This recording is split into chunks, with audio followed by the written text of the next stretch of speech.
We have two of our semifinalists then, and I guess we're just waiting on Keen Blue Cheese and Eric FeaR. Woo! By the way, Eric and FeaR still in game. They Damn. must be playing some like super epic series. It seems like FeaR is giving Eric more of a hard time than Nurchio did. That's not something you hear very often. All washed up. Yeah, exactly. Well, it's a bit too early to go back to a break. Yeah. Das on station, short game, short map, I guess. So let's talk about the interview that you did recently then, because I was watching that before we got started. I only made it about like 28 minutes through, so I haven't gotten through the whole thing, but I thought that was a pretty cool thing. I really like the old school long form interview style. Like I feel like that's a really cool format that just faded away for a really long time. Like there were a few people who tried to pick it up again. Mm-hmm. Yeah. But it was never for more than like one or two of them. And that made me really sad because I always wanted to do it, but I was like, oh, well, Lycan seems like he's starting up a new show that's doing that, or, oh, like such and such other person is doing it. Like, that's fine. I'll hold it off. Yeah. I really hate, like, because I've struggled with this thing too, right? Where it's like, what new content production can you do in StarCraft 2? It's 6 years old. You've had a bunch of famous people do a lot of things first, and then, consistent content creators doing things now. Like, what else should you add on? But I think there's always going to be room for, like, 2, 3, even 5 people doing the same thing. As long as it's not exactly the same thing. Because there's, like, so many questions he didn't ask that I can imagine were asked in, the JP interviews, those 2-hour-long ones, or the Thorn ones back in the day for Acer, I think they were. So there's still things missing. Yeah, absolutely. I think oh, hold on. Blue Cheese is in the chat channel, but he also says he's in game. What? Hey. What's this for? And invite if you haven't started yet.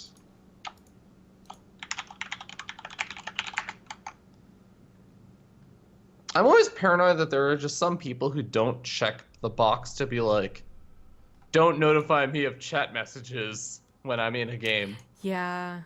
It should be such a standard, but yeah, some people don't. So I'm always worried that I'm like messaging them while they're in the middle of the game. Yeah. You know what? At that point, they were asking for it.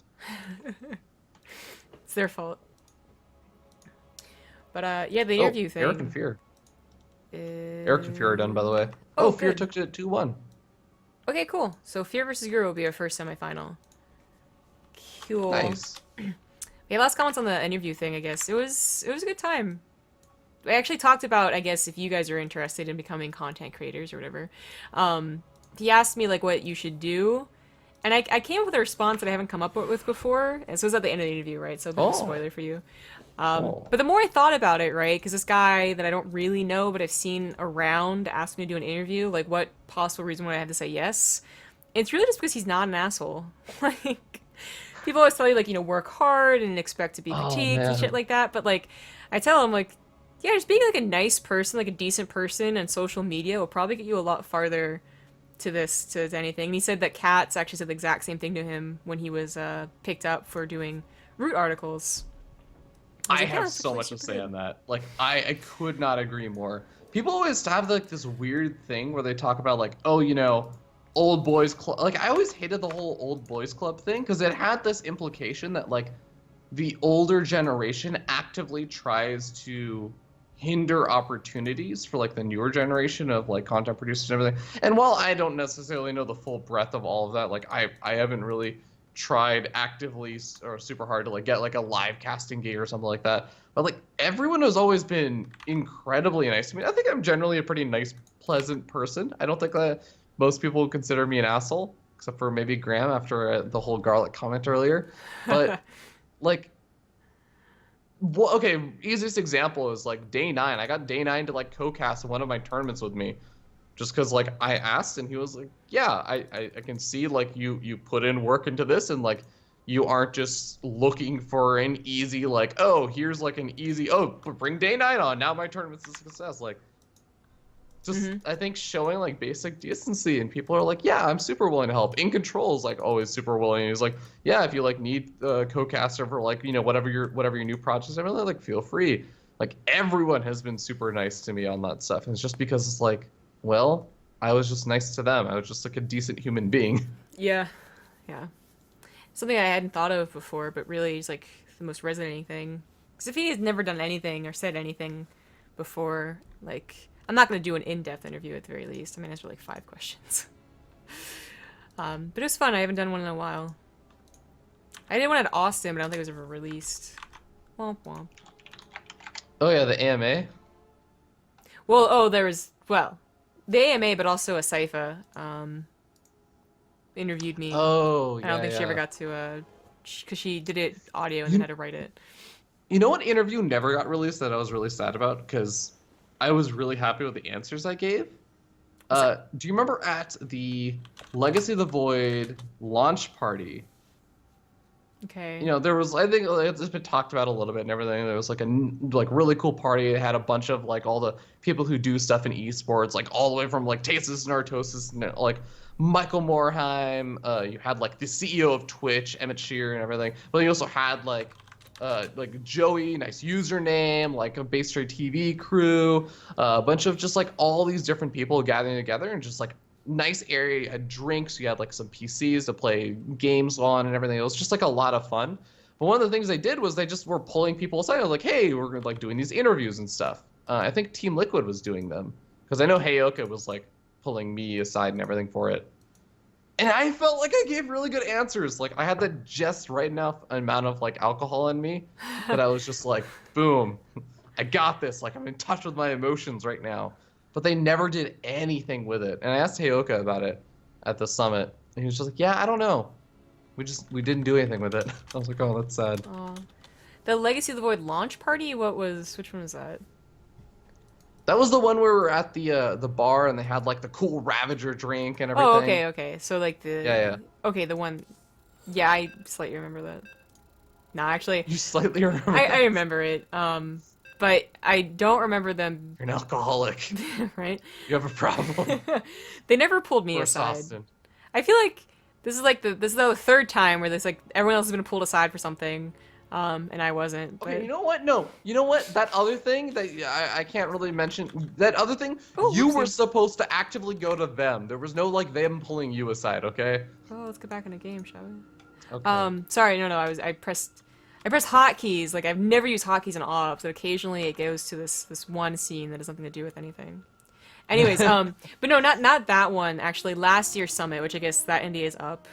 They did like an interview and they never actually released it. So. Oh yeah. Whatever. Anyway. Okay, so let's actually get into the game for realsies. It is the semifinals. First map is default Dasan Station, and in the top, middle, whatever, left, it is the green Zerg Guru. Going for an early pool. It is Dasan Station. And in the bottom right-ish corner of the map, we have the blue Protoss player from Team Dead Pixels. It's FeaR. You know, I used to resent this guy. I used to be like, FeaR, people are gonna get him confused with me, or like people are gonna confuse me with him. This just can't do. I hope he never does anything in esports successfully. And I kind of finally got over it, and I was like, you know what? No, there's room for both of us. So now I root him on. Now I really like him. Wow. It's like when I see people named Zombie, you know, and I'm just like, I hope you never get into StarCraft. Right. Which I never do, so I'm good. This is interesting. I am so torn. Actually, no, I'm not torn at all. I really hate any player that goes for the gold expansion versus like a Protoss player on this map this early on, and they don't immediately use their Zorglings to kill off the rocks. Like this is obviously like a big or like a very early pressure build and everything, but just one adept or like a couple of stalkers on the backside of those rocks, and I feel like you just lose. There's nothing you can do. Yeah, that's like right now, we've seen so many abuse of the gold bases, but this is a little questionable. You cannot complete this wall, and there's still that entire right-hand side. Or maybe you can build another gateway right here? Oh wow, yeah, it does. It's gonna buy time. Wait, did he lose his stats? He's Oh, the canceled adept his will be built out of that gateway. I thought it was the other one. I guess not. Or that, or he canceled it. I mean, I guess technically he could cancel it. I just don't see a reason to do so. I guess he has some minerals back if he wants a faster nexus, but... Yeah, I think he wanted to make sure that the wall off was complete, but... Oh, that's true. He might have had enough...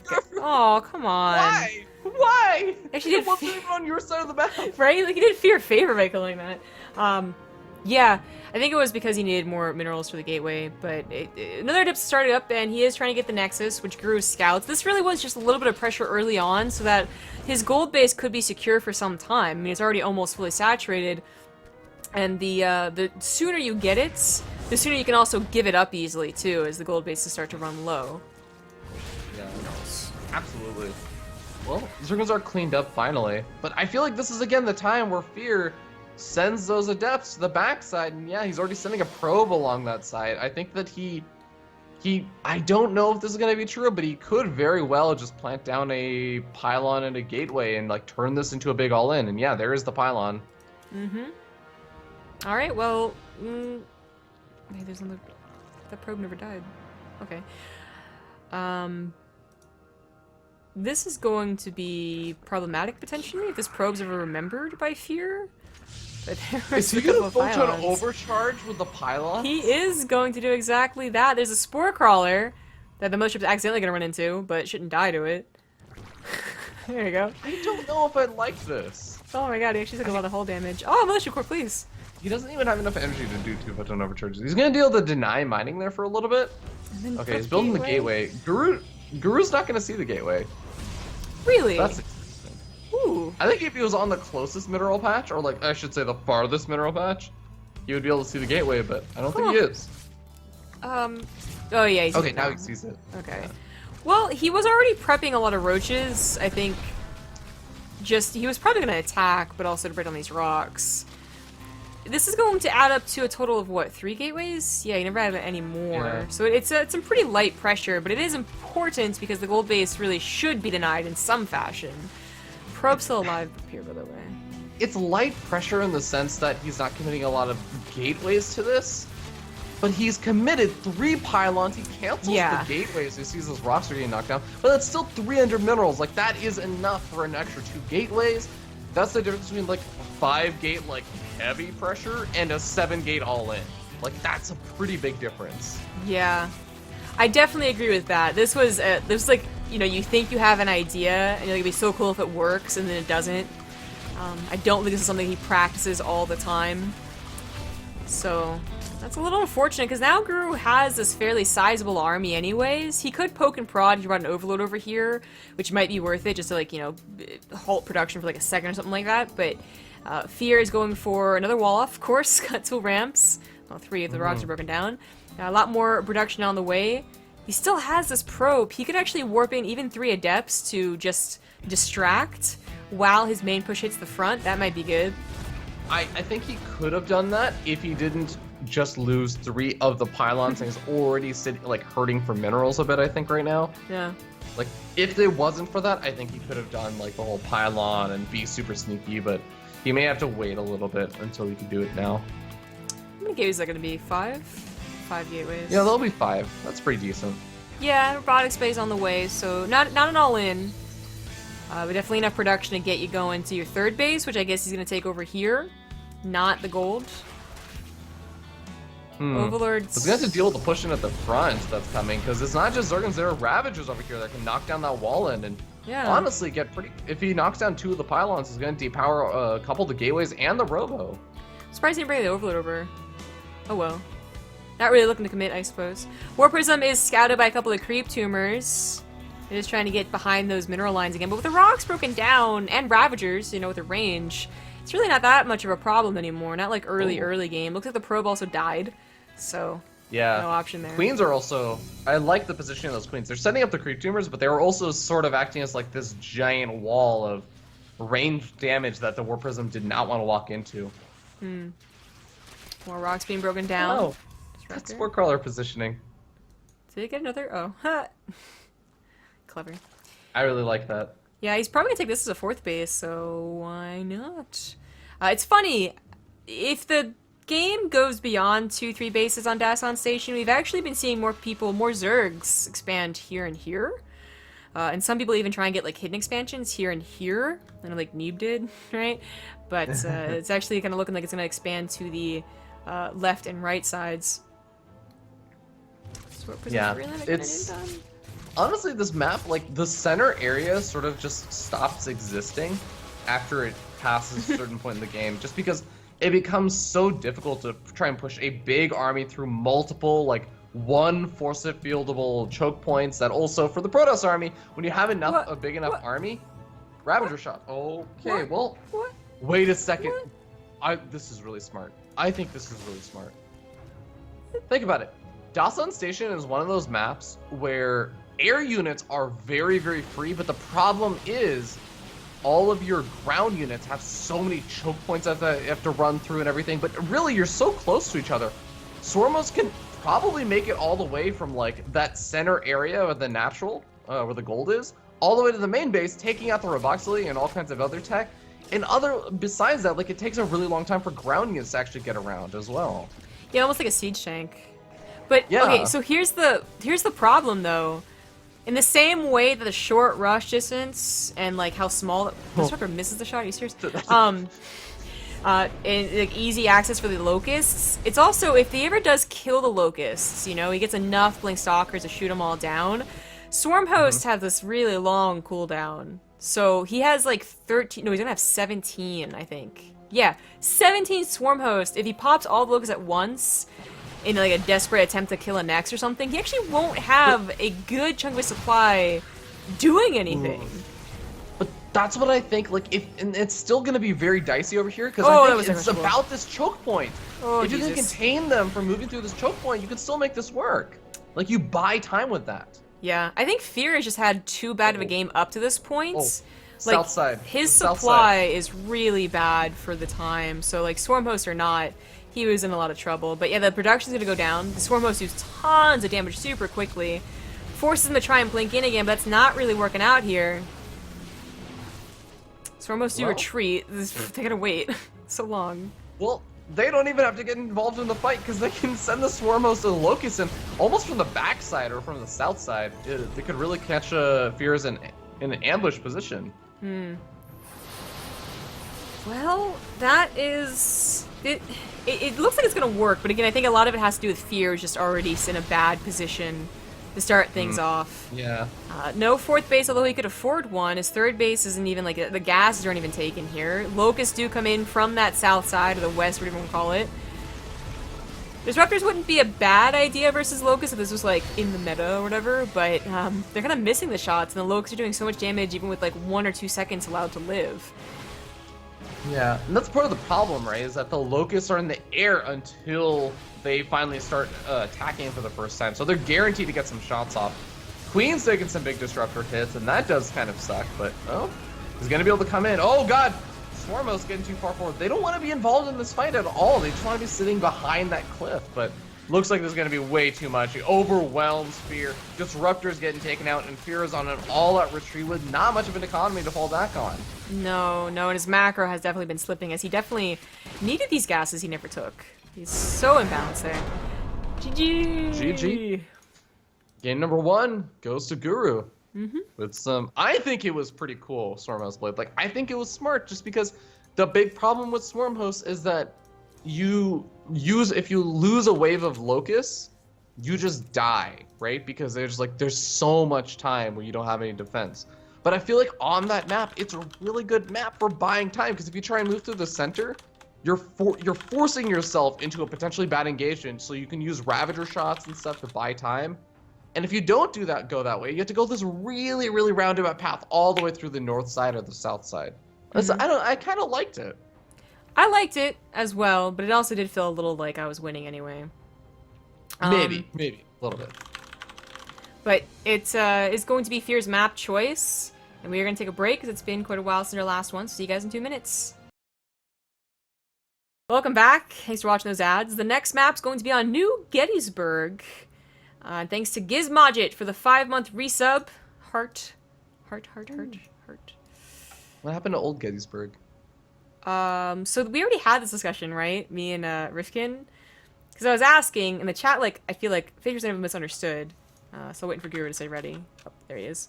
So is this like new Gettysburg in the fact that there's like an old Gettysburg outside of the Earth, the UED, or is it New Gettysburg as in like they know about Gettysburg on Earth and they wanted to name this Gettysburg, so they had to name it New Gettysburg?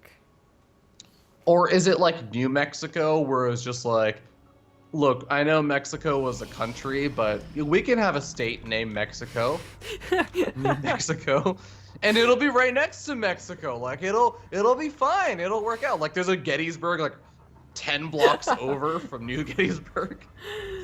I always thought that was really dumb. The more you think about the UED, by the way, the more you realize it just really was like, it really was just thrown in there. It was like they could literally have never mentioned Earth, and you could be like, okay, sure. Like, I guess this is Earth, you know, billions of years from now, and they've named it different things. But then they brought the UED in, you know, Earth Victoria or whatever, and they did something, and then they left and were never seen again. So, you know, I guess that's kind of true. But let me just say, co-op or like DLC mission packs. Now that they're actually doing DLC mission packs, am I right? Right? Yeah. Oh, let's do the intros. In the bottom left, as the Blue Protoss, he is Dead Pixel's FeaR. And in the bottom right, we have the Green Zerg player. Give it up for Guru. Who's taking a faster third expansion. Yeah. This is natural. Because of that probe. Just expect the probe. Just expect it. It's coming. It's always coming. So, not too weird to see this. And of course, FeaR is not freaking out right now. He's gonna see a natural. He knows that the third probably just taken. So, he takes a Nexus before Cybernex Core. Not like the greatest thing ever, but a little bit. FeaR did take the time before choosing this map to, you know, raise his concerns over the format of the Corsair Cup. And I guess since some people ask occasionally because they're like worried about the players' well-being, or they're just curious or whatever. The reason that we do this is for a couple of reasons. And all together I think is like a good enough reason to. So first of all, it makes things go a lot faster. You'll be surprised at how many brackets are held up because one person left for 15 minutes without telling the other person, came back at the last minute, started the vetoes, took 10 minutes to veto because people were bad at vetoing. Like it actually really holds things up. It also is just easier to organize, so like I can start the lobby, or Livy can start the lobby. We get to see maps that we sometimes don't anyway, and it's such a small cup that I think that's like really interesting. Like, you know, people weren't choosing all arena, and we forced them to, and we actually saw good games. It's always fun. And then I forgot the fourth reason, but there's plenty of reasons that I gave to him, and he was... It's definitely not the most ideal, and which is why you don't see it done in like DreamHack tournaments, but I think it's nice for these smaller ones. There's only 2 Zerglings out. This was a bit of a corner cut, I think, for Guru. He's finally getting out a couple more Zerglings, but that does mean the pylon delays his natural for a lot longer than Guru wanted. Like, Guru's almost up at 500 minerals before he throws that down. Yeah, that's a good point. Now he has 8 lings that aren't exactly super duper cool to have this early on, but eventually they'll have speed and they can, you know, run around and do their thing. Yeah, the nice thing is that they're going to be able to catch the Adept right after the transition of the Shade, but luckily for FeaR, or I should say just well controlled by FeaR, does not immediately just get surrounded and picked off, so he's going to actually retreat back. Oh, you know, in a way, I think that those 8 Zerglings, like forcing the retreat back from the Adept, even if the Adept has the potential to come back in later or something, that's normally a lot of damage that ends up happening for the Zerg player. Like 1 or 2, like 2 Adepts generally end up killing off like 3 or 4 drones. Like that's kind of already the 8 Zerglings paying for themselves. That's a good point. I think I missed this. So Power Jacouge resub for 5 months. Sorry about that. Saw that on the overlay. Okay, that's it. Hey, buddy, you had 1 job. That's gonna be at least, I mean, it's 2 probe kills. They do retreat to the pylon. Sees the Stargate and the Oracle popping out. That's a good scout, anyways. Oh, there's no pylon around this mineral line. Oh, Ooh. this is a problem. Losing a lot of probes over here, but not just the probes, it's also the mining time. This early on in the game, there are some very specific times you want to be hitting. The Oracle is going to be popping out, so it still has an opportunity to get some damage done, but oh god, loses one of the Oracles to the Queen, and the second Oracle's got to get so much damage done now. Well, the first one did kill 8 drones. Sorry, I missed it initially. Yeah, that's true. And the Lings only got 5 probes, lost mining time, and a photon overcharge. All things considered, I think that was actually pretty even, but Guru still doesn't have a Spore Crawler. There are 2 queens, though, attacking this Oracle. This is the one came down to the natural. Nice done by Guru, so not too much added on there. Yeah, just 9 to 5. What's Inca graph look like? Guru spiked, I guess, while the probes are being pulled off, but it goes back to FeaR soon after. Yeah, that's definitely true. I guess, yeah, it probably ends up being a little bit more even. Lair Tech is finally going to be starting up for Guru since he had been making all those early Zergans and everything. Didn't really have an opportunity to make it before. But, yeah, third expansion is going to be able to go up pretty safely over here for FeaR. And we may be seeing this move into that kind of mid-game, late-game stage of PvZ. Now, what's sort of interesting to me is the fact that in the series that we saw of Zhuge Liang versus FeaR, FeaR went for the Adept, 3-gate Adept, resonating glaives opening every single game, and I was really anticipating seeing that again, but this game we saw the Stargate opening, and I wonder if he's going to try and meet back to that sort of same late game composition, or if he's going to go in a bit of a different direction, if he's going to get up like High Templars a little bit earlier or something. Yeah. I was trying to remember if it was FeaR, and it definitely was. He was very consistent in his openers, but changing things up. I feel like Guru might have known that too. Maybe they play each other a lot, maybe Guru was watching, I don't know, but he got this Roachborn that doesn't feel too useful right now, before I think he scouted the Stargate, or like right before or as it happened. I'm not 100% sure on that timing, but while he is getting a couple of roaches, he's not looking to really push into this third base. You know, he's still getting economy as well. He's actually teching to an infestation pit. Be really surprised to see Swarm Host again, but now I'm all like concerned. Is that something we have to consider now again? Like, I've not had to consider that for years. Well, I don't know if you caught the game. I'm trying to remember who it was. I think it might have been Violet? Violet versus someone? Oh, that's cheeky. a really nice time warp. Or sorry, not time warp, stasis trap. Yeah. This actually catches a decent number of workers, and it was going to delay the larva injects. This queen's It's going to delay the larva inject. I don't care, it's queen So dancing. cute. Okay. That is a dancing queen. But like, okay, so the game where that ended up happening, there was a Nidus Swarm at the island, and then you pump out the Swarmos over at the island, and you can send them straight into the main base and get a ton of damage done. It's really difficult for a Protoss player to actually deal with that, because the Swarmos just retreat back into the Nidus Swarm if you try and kill it with like a Void Ray or something. We've certainly seen games where like Swarmos come back in, but I did not see that specific one, so that's pretty cool. But it's something that you shouldn't really see twice in a row. But here it is. I mean, they're on their way out. It's not a mistake. He's getting 7 of them. It's just gonna be such a surprise for FeaR. I'm really interested. We do have Templar Archives coming out, and this is not because he scouted out Infestation Pit or anything and is expecting infestors. He did not see it. So really, I think that this is just like a big, and yeah, Charge is also coming out as well. So this is going to be a big Charge out Archon push. This could be really, really dangerous depending on how the timing of this works out. If those Swarmos, if they do the sort of style that I'm talking about, where they go and go to the island expansion with a Nidus Swarm, then it's really going to come down to the timing. Does he hit before the Charge Lot Archon army pushes out? More Swarmos are on the way, and the Oracle did see this. So maybe he watched that game too and knows a little bit of something. That is a 4th base in that pocket again, while the Zerg, consistently takes the northern one. I guess this is the way things are going to go. Better get used to it. But that's a very strong army. The Swarm Hosts are coming in aggressively with the rest of the army, and this is where they don't do so well as a main part of the army, because they do have that super long cooldown. So they do kind of split away from each other, but now the Swarm Hosts, they gotta run. Run, buddy, run. Oh.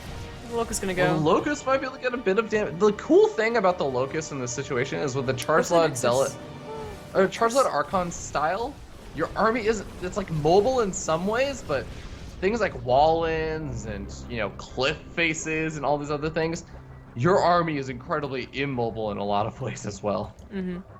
Cool stasis word. Cool word group spread. Just using the bridge, even though they're probably both never going to use the bridge. Just in cases. A couple units from FeaR getting a little too far forward. There are some Storm Hosts with Locusts available. All of them have it available now. You could just drop it and run. A lot of Hallucinate Archons also come in the mix. I really like that. That's weird. There come the Locusts. Oh, God. Oh, my Jesus. Yeah, time to run. Yeah. You can't outrun them. If he sent the Hallucinate Archons in and attack moved straight into them and ran with the rest of the army, I think the Locust would dive down on the Hallucinate Archons, in which case he would have been able to run away without losing anything. Maybe. That could have been a really cool micro trick, but they have quite a long life, so they still end up taking out a couple of units. But they move so much slower on the ground. Yeah. But the force fields weren't quite perfect. The Immortals live, and that's usually the most important part. Zealots can be fairly quickly reproduced, especially since he is on 4 bases now. He's got a very strong economy. Guru going up to 5 is on, equal to, right? Like, he's got a hive, he's got a lurker down, he's got upgrades. Although FeaR has better upgrades. Ooh, or Warp Prism getting focus fire down by the Queens and some nice transfuses. He's gonna be able to pick off the Warp Prism with both of the Queens. Zealot counterattack at the top right-hand side of the map, though. He's gonna be able to take out this 5th expansion. Oh my god, it was a dancing queen. Oh, you guys. Oh, I should have come. Oh, I love that song too. You guys are clever in chat. Oh, ABBA! I get it. Yeah, dancing queen. Oh, god. You guys. Thanks to Funky Monkey 2012 for the 6-month resub, by the way. Hive Tech is going up right now as well. Guru is just being really all over the place with this tech, and I'm sort of getting worried. Like, the Swarmos, they're gonna be able to buy time with like these Locust waves, but I'm really worried that he's just gonna die to a big counterattack as soon as these Locusts are dead. Yeah, it's always the fear, because Roaches really aren't gonna stand any chance against. How many Immortals is this? 12 Immortals? Yeah, Roaches were not the way to go. Routers would be better. They might have a limited health pool, but at least they aren't super countered by them. Oh god. I was laughing because the Oracle was like trying to help. It looks very funny. Dark Shrine and Warp Prism. Dark Shrine's not finished just yet. Yeah. Guru should probably invest to like 3 Spore Crawlers. Oh, that's exactly what he's doing. And moving the 4th one to, because this is the most obvious location for Warp Prism to come into, so why not? Yeah. Well, Zealots get immediately surrounded, but like buys an opportunity for FeaR to move in with the Immortals and the Archons. He is gonna have to back up as he realizes you actually do have a pretty big army right now. I don't really get fully surrounded. And, oh, this could be a big problem right now. Zergling's gonna be wrapping around. There's no retreat from the Locusts this time. Dun dun dun dun dun dun. Oh, they land. Oh my goodness. Even without the Locusts, actually, the lanes are doing quite a good job. They aren't super well upgraded, but they just are so good against these Immortals. You know, especially when the shields are down, they go down very quickly. Guru. He's already sitting up 1-0, and this is the semifinals. If he just wins this game, he's going to move on to the grand finals. Yeah, I get not unexpected, but with Swarm Hosts, you could argue that, I mean, maybe there's some people arguing that, like, no, he just thinks he's a much better player than FeaR, but I don't know, like, twice in a row, and on a more standard map than Dust on Station, because New Gettysburg is becoming, like, a pretty standard choice for players. I think this is something he's actually going to try and incorporate. Yeah. You know, this is like, it's a good place to experiment with new styles, these online cups, where it is competitive, but it's not ladder, but it's also not like $10,000 are on the line. Don't go Swarm Hosts. Yeah. The only thing is, I really do feel like there's a big vulnerability period with these Swarm Hosts that we sort of saw didn't really get exploited too much. Go for the What are you doing? Oh, that Oracle. Alright, there's no answer to the Oracle, guys. It's Oracle if he can kill all the Swarm Hosts. Okay, he is gonna go for the Greater Spire. There we go. Yeah. He's gonna get it. Well, it just buys some time. I mean, that was the reason why he got up Hive Tech, so these DTs are getting a lot of damage done. Yeah. They do end up dying. Wharf PL, thanks for the 3-month resub. More DTs are on the way through slow warpins? Ah. Clever. But not enough, I don't think, to make up for the huge army supply difference. Remember, we also, like, the 4th isn't here anymore, so this is FeaR really he's gotta keep his army alive forever. I really do wish that FeaR, after seeing the Storm Host, because he had a Templar Archives made, I really wish that he had gotten Storm, because I feel like Storm would be the perfect thing in this situation. Storm kills off so many of these well-upgraded Zerglings. They are able to, you know, take out a lot of the Locusts while you're kind of on the retreat, and then you can immediately re-engage, but he just doesn't have that opportunity because he never researched Storm. I agree. I think Storm would be a really important thing to have for this, but just not thinking about it. He was, for a time, just straight up like his army was countering the fodder for the swarm host, and you get past those roaches, swarm hosts don't have locusts. There really is not much of an answer, but Ling suddenly became a problem because he ran out of Archons to charge lots. I guess at no point did he get like the tiniest bit lucky. He didn't get, you know, the countering units against the units they're supposed to counter is always a little bit messed up for him when it comes to engagements, but I think Storm, yeah, could have been very helpful. Well, I feel like we're at that point where Guru's army is double the size of FeaR's, and the only real way that I feel like FeaR can make this work is doing what he's sort of doing right now, where he's saying, well, okay, as long as I just don't engage the Locust, as long as I sort of buy time, oh, losing the Observer kind of sucks, but as long as I just buy time, then I can engage basically a half supply army. Like, we'll have even supplies if the Locusts aren't there. You don't usually see Locusts die in midair. That's gruesome. But yeah, I mean, he does still down. This is like, yeah, as you said, like half an army when the Locusts are on cooldown, so he is gonna want to look for a fight. But Guru is also well aware of this and is retreating, and he has the creep spread to do so. I think it's so smart that FeaR, he doesn't just kind of sit back and say like, okay, I'll wait for the next wave. He knows he has to try and force those Locusts to pop. Oh boy, the Dark Templar Warpins. He killed the Greater Spire again. Yeah. That's amazing. Stop making Greater Spire happen. But he just keeps pushing out this army for Guru, and if he can force out the Locust wave again in the center of the map, he's gonna just be able to back up again. He loses a few units on the retreat, sure, but overall, like, he's buying himself enough time to get to that close to maxed out point. Like, he's still very far away from it, but he's getting there. If he had a fourth base this entire time, I think we are worried about the lack of Brood Lords and the potential of FeaR getting that perfect engagement. But because he was out without a fourth, and hell, even a fifth at 17 minutes, he just has not had that fearsome enough army. You know, the Immortal count is amazing, but there's not much to help it, so Mass Lings are doing a great job. Brood Lords also, like, they would literally have no counter, like sentries tickling them, right? And, even the Hydras that now have been mixed in here are helpful, so. Charge! Oh, well, I feel like... is there a wraparound the Storm Host? Oh, clever. Recall is nice. But I mean, now this big thing that FeaR's been doing to buy himself time by forcing out the Locust wave in the center of the map, it's not going to work. The Locusts were not sent out over there. Now he's going to be dealing with it, and he cannot run away from it. He doesn't have any space left over. Oh boy. Oh dear. Oh my goodness. Again, even without the Swarm Host, or the... Well, yeah, the Swarm Host, but the Locusts. Yeah. That's it. GG! Guru takes a 2-0, moves on to the grand finals of the Corsair Cup number 29. Yep. Let's see how the other bracket advanced. Yeah, with Swarm Host play. That is always going to be the real marker. But I'm not sure we'll be able to replicate that versus Terran, who he will be facing in the finals, because the other semifinals is TBT with Natural versus Keen. And we'll be getting into that after the short break.